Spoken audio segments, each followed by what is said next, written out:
Boa noite, pessoal, tudo bem? Bom, eu sou o professor Rodrigo Menezes e nós vamos trabalhar aqui nessa uma horinha final a parte de Direito Constitucional para o concurso do TRT. Eu selecionei um assunto, já que a gente tem uma hora para trabalhar, um assunto que não foi trabalhado nos outros aulões ao vivo, até porque esses outros aulões que nós tivemos você tem disponível na sala virtual, você pode estar assistindo reprise deles. No outro aulão eu falei sobre a parte do Poder Judiciário, o professor Fábio Ramos fez um aulão também falando sobre funções essenciais da Justiça e hoje vai ser sobre o tema Organização do Estado, que é um tema presente tanto no edital de técnico quanto de analista, um assunto que sempre a Fundação Carlos Chagas cobra. E dentro da Organização do Estado, o tema mais cobrado é repartição de competências. E tem um esqueminha que eu costumo trabalhar nas minhas turmas, nos aulões, e os alunos sempre gostam muito, porque eu percebo que as pessoas têm muita dificuldade com a parte de competência, normalmente nem estudam, deixa para lá, porque veem que é muita competência para decorar. Então a ideia é mostrar para você como funciona a estrutura de competências na nossa Constituição, entre União, Estado, Distrito Federal e municípios, e dar uma técnica para que você consiga fixar facilmente essas competências e acertar todas as questões de prova sobre esse assunto. Essa é a proposta nessa uma horinha. Bom, vamos lá. Primeiro, a gente está falando de repartição de competências, que é uma parte que está dentro da organização do Estado, da organização político-administrativa brasileira. A organização político-administrativa brasileira, ela compreende a União, os estados, o Distrito Federal e os municípios, todos autônomos. Isso é o que diz o artigo 18 da nossa Constituição. Significa dizer o seguinte: no nosso país, ao invés das funções de legislar e administrar serem exercidas por um único poder centralizado, existe uma descentralização dessas funções dentro do espaço geográfico do nosso país, criando-se estados, o Distrito Federal e dentro dos estados, municípios, como governos regionalizados. Então nós vamos ter no nosso país leis em âmbito nacional, leis em âmbito federal, leis estaduais, leis distritais e leis municipais, porque nós vamos ter poder legislativo dentro de cada um desses entes federativos. União, Estado, DF e municípios são entes integrantes da Federação Brasileira. Eles têm autonomia porque eles têm capacidade para fazer leis, então vai ter lei de cada um deles. Tem capacidade administrativa, cada um deles vai ter um próprio governo. No âmbito federal, quem é que é governante no Poder Executivo Federal? O presidente da República. No Estado é o governador, no DF é governador, no município é prefeito. Então, em cada esfera, União, Estado, DF e município, vão ter leis próprias, um governo próprio, uma administração própria, impostos, tributos, arrecadação de tributos, receita própria também, porque todos eles são autônomos. E nessa parte da Constituição, que fala justamente sobre a organização do um ponto que é crucial é justamente o que vai caber a cada um deles. Se a gente for observar geograficamente, os municípios estão dentro dos estados, os estados e DF estão dentro do território que abrange a União. Mas a União não manda no estado, nem o estado manda no município. O que existe entre eles é uma repartição de competências.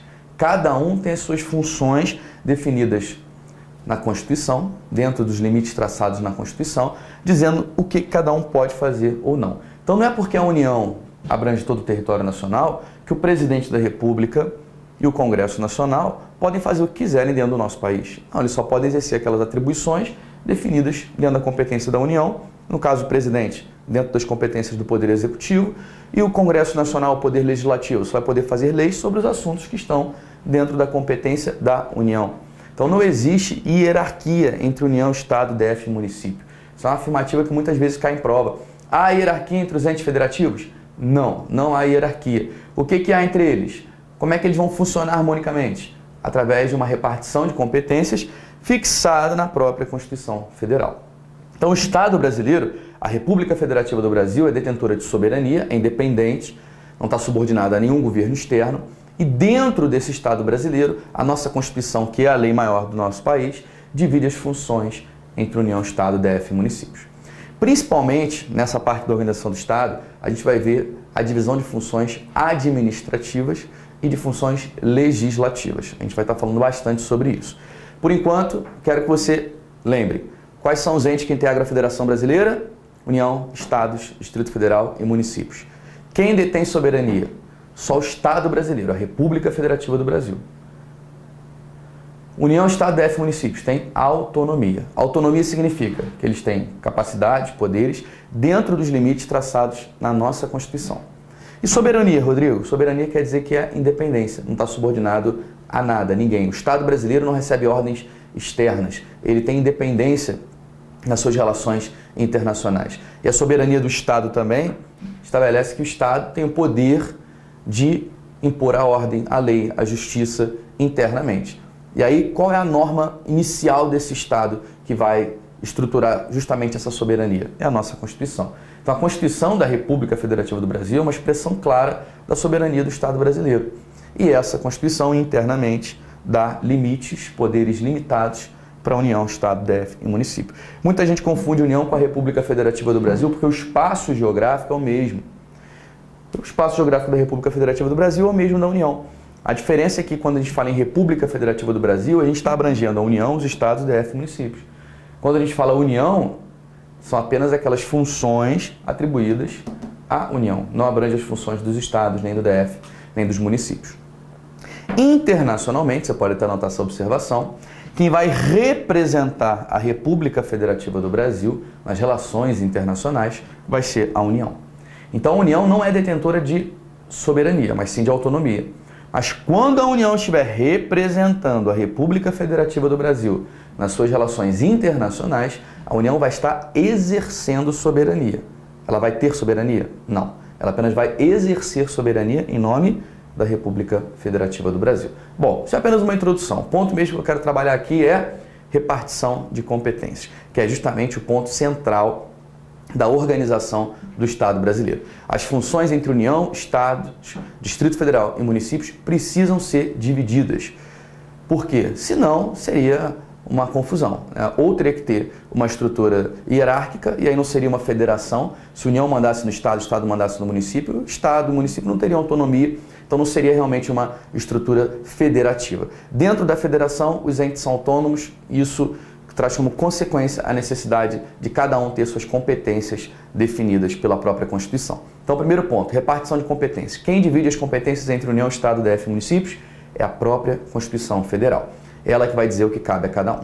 Qual o critério que o nosso Constituinte de 1988 utilizou para dividir as competências entre União, Estado, DF e municípios? Como que foi feito? O Congresso se reuniu em Assembleia Constituinte para fazer a nossa Constituição de 1988 e eles foram sorteando as competências. Vamos sortear, isso aqui caiu para a União, isso aqui cai para os estados, isso aqui cai para o município. Foi assim que foi feito? Não. Teve um critério para se definir o que seria de competência só da União, o que seria de competência da União, dos estados, dos municípios e do DF, o que seria só dos estados ou só dos municípios. E esse critério é chamado de critério da predominância do interesse. Então, perguntando na sua prova, qual foi o critério no qual se baseou o Constituinte de 88 para definir as competências dos entes federativos? Predominância do interesse. Pô, mas como assim?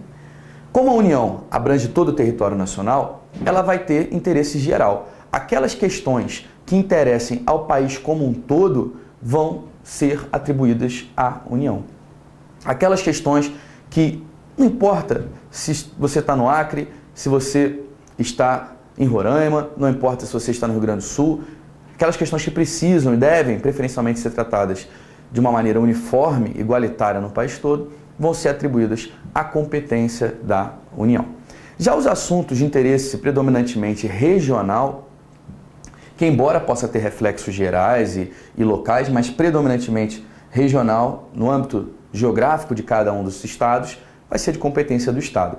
E aquilo que é assunto em que cada localidade precisa ser tratado de maneira diferente, em razão das características geográficas do local, da população e etc., vão ser assuntos de interesse local atribuídos aos municípios.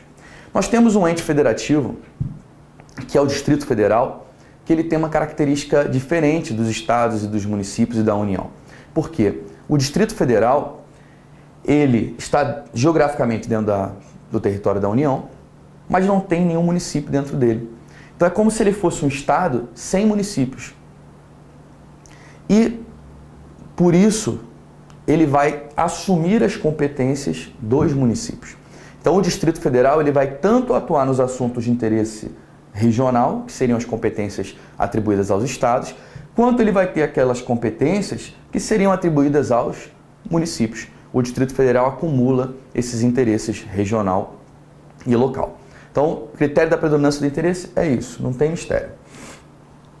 Agora, como que o Constituinte fez para dividir essas competências entre União, Estado, DF e municípios, partindo desse critério que é a predominância do interesse?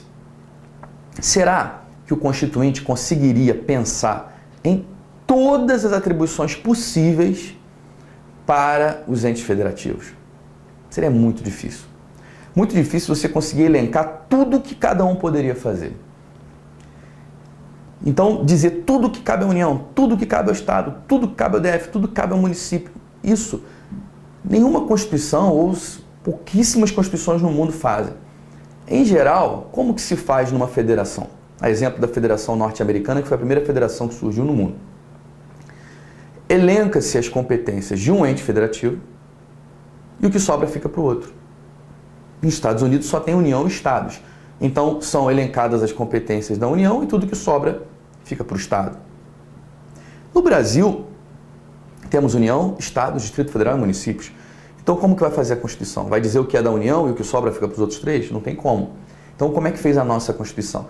Ela disse o que cabe à União e o que cabe aos municípios. Então, trouxe de forma expressa as competências da União e dos municípios. Se você quer saber o que cabe à União, é só ler os artigos 21 a 24. No 21 e 22 são competências só da União e 23 e 24 competências da União juntamente com outros entes federativos. No artigo 30, competências dos municípios. Está tudo lá no artigo 30 da Constituição. Então, se você quer saber o que cabe ao município, leia o artigo 30, você já vai saber quais são essas competências. Já os estados ficaram com competência residual, competência remanescente. O Estado fica com o que sobra. Então, tudo aquilo que a Constituição não atribuiu à União nem ao município, fica reservado para o Estado. Se não está na competência da União, se não está na competência do município, quer dizer que aquilo é só do Estado. Só o Estado vai poder legislar sobre aquele assunto, só o Estado vai poder exercer aquela competência administrativa. Então, as competências da União estão enumeradas na Constituição, as dos municípios estão enumeradas na Constituição e as competências dos estados são residuais, remanescentes, também chamadas de competências reservadas. Então, competências dos estados, reservadas, remanescentes, residuais. O Estado fica com o que sobra. Entretanto, a Constituição resolveu de forma expressa citar algumas competências para o Estado, fixar algumas, meramente de forma exemplificativa. E esses dois parágrafos, na verdade, que são parágrafos do artigo 25, o parágrafo 2º e o 3º, são bastante cobrados em prova, e a gente vai abordar mais adiante, que tratam de gasto canalizado e de instituir regiões metropolitanas, aglomerações urbanas e micro-regiões. Basicamente, o primeiro momento que você tem que lembrar é quais são os entes federativos? União, Estado, DF, município. Como foi a divisão de competências entre eles? Qual foi o critério? Predominância do interesse. Tá, mas de que forma foi feita essa divisão? A Constituição disse o que cabe à União e ao município e o que sobra fica para o Estado. Essa é a regra para a gente começar. E o Distrito Federal, Rodrigo? Simples. O Distrito Federal ele vai acumular as competências dos municípios e competências dos estados. É claro que, como ele não tem municípios, nem tudo que seria de competência municipal vai para o DF. E tem também algumas competências que são dos estados e que a Constituição expressamente diz que o DF não vai poder exercer. Então, tem algumas exceções que nós vamos ver já a seguir. Por enquanto, eu quero que você guarde União e municípios, competências enumeradas na Constituição. Estados, competências residuais. E o Distrito Federal, competências reservadas aos estados e aos municípios. Ok? Primeiro ponto é esse, já dá para acertar várias questões de prova só com essas informações. Agora, vocês vão observar um detalhe, que é o seguinte. Se as competências dos estados não estão expressas na Constituição, elas vão ser cobradas na prova? Não, elas não estão escritas na Constituição. Como é que o examinador vai cobrar se o que cai é a Constituição? Ok?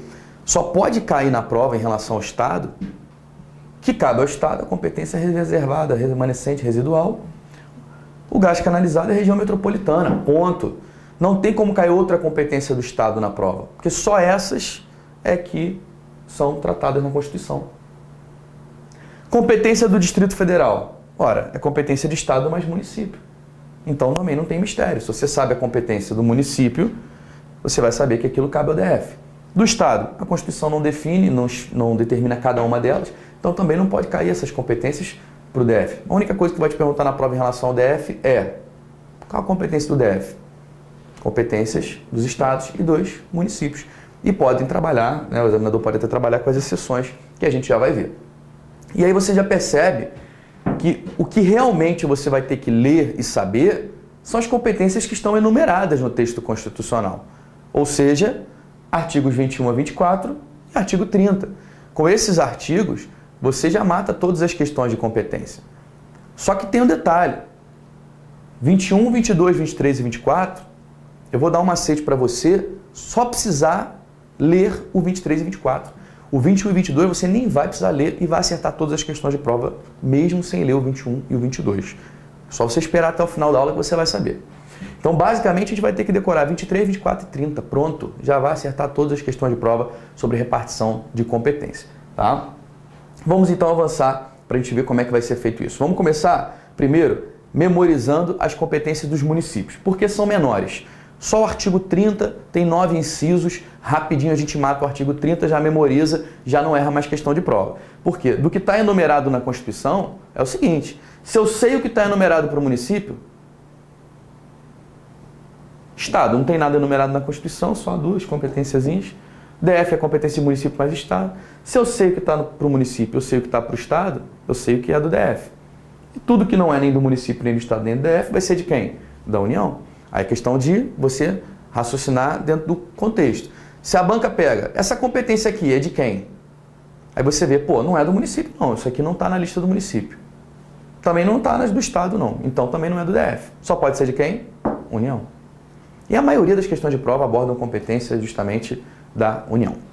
Vamos lá então ver primeiro o artigo 30, que fala das competências dos municípios. A Constituição, em um único artigo, traz competências tanto administrativas quanto legislativas do município. Competência legislativa é atribuída ao poder legislativo do município, que é a Câmara Municipal. E as competências administrativas do município são atribuídas ao prefeito, que é o poder executivo do município. Então a Constituição, no mesmo artigo, coloca essas duas competências, competências que vão caber ao Legislativo e ao Executivo. O Constituinte ele não traz essa distinção no seu texto. Então começa dizendo a Constituição: compete aos municípios, inciso 1, legislar sobre os assuntos de interesse local. Então o primeiro ponto é esse. O município, pela predominância do interesse, não tem interesse local? Então, legislar sobre assuntos de interesse local, obviamente, não vai ser da União, não vai ser do Estado, só pode ser uma competência do município, porque o município é que tem interesse local. Então, só pela predominância do interesse, você já mata que isso é uma competência municipal. Legislar, fazer leis, é uma competência legislativa, uma competência do Poder Legislativo. O inciso 2, suplementar a legislação federal e estadual no que couber. Ora, se existe já a lei federal e a lei estadual, e alguém vai apenas suplementar, suplementar significa complementar, quem vai poder complementar a lei federal e estadual? Ora, se já foi feita a lei federal pela União, já foi feita a lei estadual pelo Estado, quem iria complementar essas leis?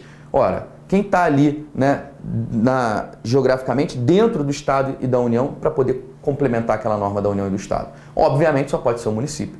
Então, essa é uma competência que também você não pode errar na prova, porque é bem óbvio, como competência legislativa do município.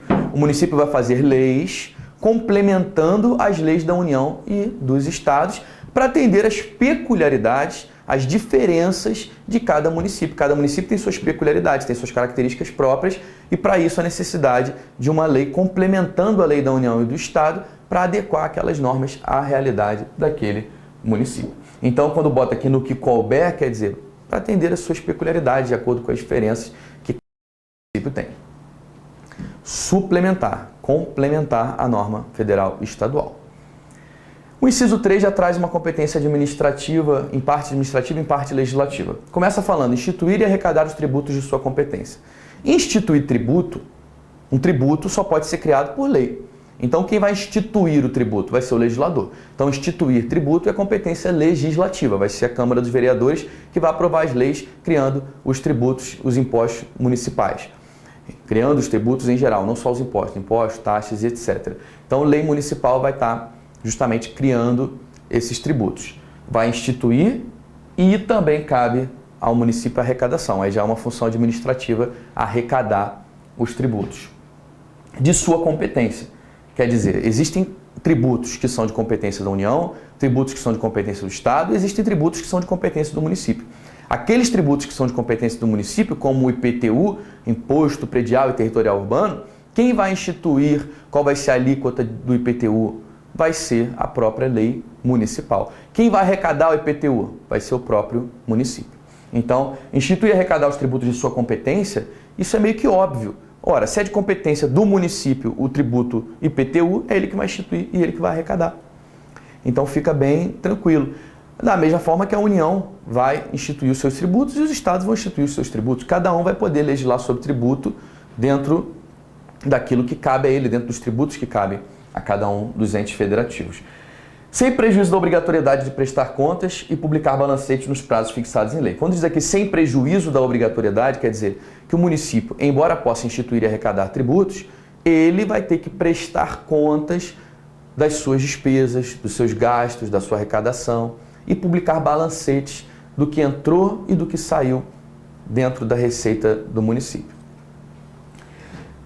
Competência que dificilmente cai em prova, tá? Porque, de certa forma, dá para adaptar essa competência para a União, para o Estado, porque todos eles instituem e arrecadam tributos, todos eles têm que publicar balancetes, têm que prestar contas, então não é um inciso que é muito cobrado em prova. O inciso 4 já diz o seguinte: criar, organizar e suprimir distritos. Criar, organizar e extinguir distrito. O distrito é uma subdivisão administrativa do município. Um município ele pode, dentro, ter áreas que são consideradas distritos, que são áreas dentro de um município bem desenvolvidas, além daquela área central, da área principal ali do município. Então acontece, por exemplo, de um município ter um centro, uma área bem desenvolvida, e ter uma outra área um pouco distante, mas que também tem um grande desenvolvimento. E esse município ele cria ali um distrito para ter uma atenção especial para aquela população que vive ali naquela localidade. Então o município pode ser subdividido em distritos. Se o distrito é uma subdivisão do próprio município, quem vai poder criar isso? O próprio município, dentro da sua autonomia. Ele cria, organiza e pode extinguir, suprimir distritos. E tem uma outra dica aqui, além de falar, né, do distrito, que é uma subdivisão municipal, fala observada a legislação estadual. Quando diz observada a legislação estadual, ora, um ente federativo vai ter uma competência que vai ter que observar a legislação estadual. Está querendo dizer o quê? O município é que está dentro do Estado. Então, o município, ao tratar desse assunto, ele vai ter que observar a legislação do Estado. Você vai ter que observar a legislação do Estado, só pode estar tratando do município. Lembra que a gente viu que as competências enumeradas ou são do município ou da União, basicamente. Então, aqui é ler uma competência dessa e pensar, se cair na prova, eu vou ficar em dúvida entre União e município. Não tem como pensar nem no Estado, que o Estado já vimos que é competência residual. Nessa dúvida entre, é da União ou é do município? É muito difícil você errar. Legislar sobre assuntos de interesse local, é óbvio que é município. Né? Suplementar a lei federal e estadual, é óbvio que é município. Aqui, organizar, criar, organizar e suprimir distrito, observada a legislação estadual, só pode ser competência municipal mesmo. O inciso 5 fala de organizar e prestar diretamente, ou sob regime de concessão ou permissão, os serviços públicos de interesse local. Botou aqui na prova, interesse local, você já sabe que se o interesse é local, pela predominância do interesse, isso vai ser competência de quem? Do município. Aí o que a Constituição dá de interessante é a informação de que está incluído o transporte coletivo, que tem caráter essencial. Então a banca pode até perguntar, qual é o serviço público que a Constituição considera de caráter essencial para o município? O transporte coletivo. Mas aí vai uma dica, transporte coletivo dentro dos limites do município. O transporte coletivo dentro dos limites do município. Se o transporte for intermunicipal, já passa para a competência do Estado. E se for interestadual ou internacional, competência da União. Ok? Então, transporte dentro dos limites do município, serviço de interesse local, cabe ao município estar prestando, organizando esse serviço. Agora, se fosse serviço de transporte intermunicipal, competência do Estado. Interestadual ou internacional, competência da União, pela própria predominância do interesse. Inciso 6 e 7 falam de manter e prestar com a cooperação técnica e financeira da União e do Estado. Ora, quem poderia ter a cooperação da União e do Estado? O próprio Estado? A própria União? Não faz o menor sentido. Só pode ser quem? O município. Então, se vier na prova esse texto literal assim, mole já de você matar que é a competência do município. O que vai manter? Programas de educação infantil e de ensino fundamental. E o que vai prestar? Serviço de atendimento à saúde da população. Então, o município ele vai ter uma responsabilidade na educação e na saúde, mas com a cooperação técnica e financeira da União e do Estado. Então, o município atua sim, mas não é sozinho. Tem que ter a cooperação da União e do Estado nesses dois itens. E fechando, na verdade tem mais dois incisos, tem o 8 e o 9. O inciso 8, ele fala que o município vai promover no que couber o adequado ordenamento territorial, mediante planejamento e controle do uso, do parcelamento e da ocupação do solo urbano. O que acontece? Área urbanizada do município. Quem é que controla se pode construir num determinado local? Qual a altura máxima do prédio para aquele local? Aonde que você tem que pedir autorização para fazer uma construção, uma modificação no imóvel? Quem controla isso? Quem que fiscaliza isso? É o município. É o município que é responsável por promover no que couber o adequado ordenamento territorial. Então, definindo, olha, nessa área aqui do município não vai poder ter prédio acima de 3 andares. O gabarito vai ser esse. Quem fixa isso é o município, quem fiscaliza isso é o município. Isso está dentro da competência municipal. Até porque isso vai variar muito de local para local. Isso tem tudo a ver com o interesse local mesmo. Por isso, a Constituição atribui essa competência a cada município para ordenamento territorial urbano, através de planejamento, controle do uso, do parcelamento, da ocupação do solo urbano.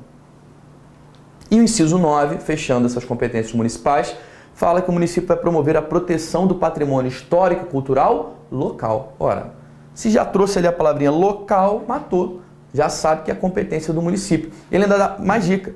Observada a legislação e ação fiscalizadora federal e estadual. Ora, você vai ter que observar o federal e estadual, é porque essa competência não é federal nem estadual, é de quem está ali dentro do federal e estadual, que é justamente o município.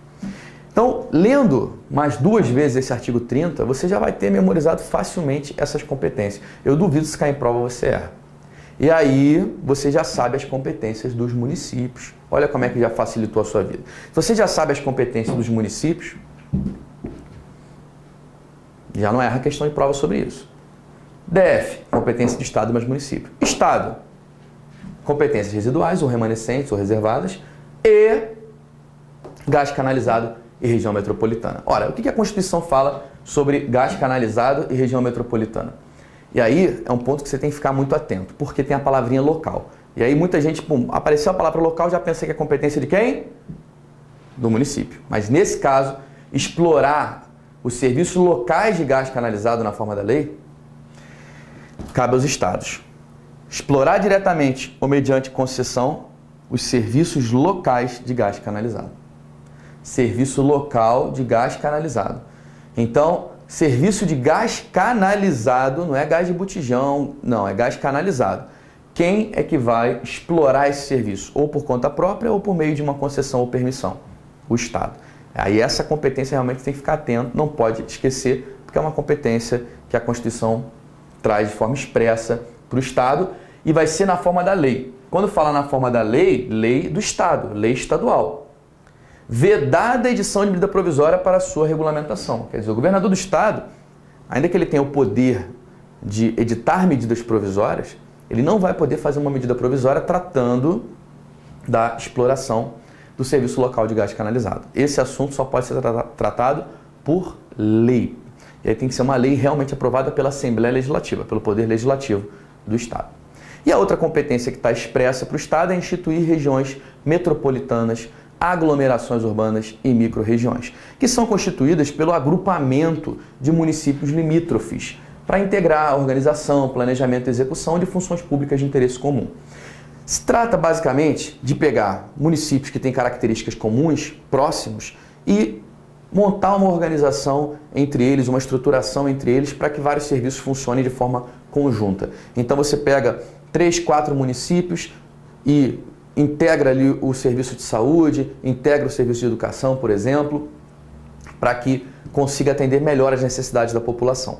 Como envolve uma integração de vários municípios, quem é que estaria, assim, digamos, acima dos municípios geograficamente? É o Estado. Então a Constituição colocou isso de forma expressa para o Estado. Mas para que precisou colocar de forma expressa? Porque isso vai acabar mexendo de alguma forma com a autonomia do município. Porque o município vai ter que se sujeitar a determinadas ordens, determinados comandos, determinadas regras feitas pelos estados e que vão afetar diretamente o município. Por isso, nesse caso, a Constituição quis dizer, olha, o Estado pode, ele tem o poder, tá, de, por meio de lei complementar, obviamente aqui, lei complementar estadual do próprio Estado, os estados poderão, por meio de lei complementar, instituir regiões metropolitanas, aglomerações urbanas e micro-regiões. Prova da Banca CESP já até cobrou o que é região metropolitana, né? A FCC nunca cobrou isso e duvido que vai cobrar. Então, não precisa se preocupar com o que é cada um deles, não. Só lembra que instituir região metropolitana, aglomeração urbana e micro-região, que são agrupamentos de municípios limítrofes, compete aos estados. E a competência principal do Estado que você não pode esquecer é que a Constituição diz que cabe aos estados as competências que não lhes sejam vedadas pela Constituição. O que é vedado ao Estado? Aquilo que é só da União ou só do município. Se a Constituição diz isso é só da União, quer dizer que não pode ser do Estado. Isso é só do município, não pode ser do Estado. Tirando essas que são exclusivas, privativas da União, que são reservadas aos municípios, as demais competências vão sobrar para os estados. Beleza? Então, pelo texto constitucional, são reservadas aos estados as competências que não lhes sejam vedadas por essa Constituição. Se perguntar na prova, quais são as competências que são reservadas aos estados? As que não lhes sejam vedadas pela Constituição. É assim que você vai responder, que é como está literal mesmo no texto constitucional. O que cabe aos estados? O que não está vedado pela Constituição. O que é que não está vedado pela Constituição? É tudo aquilo que não é só da União, nem só dos municípios. Tranquilo? Beleza?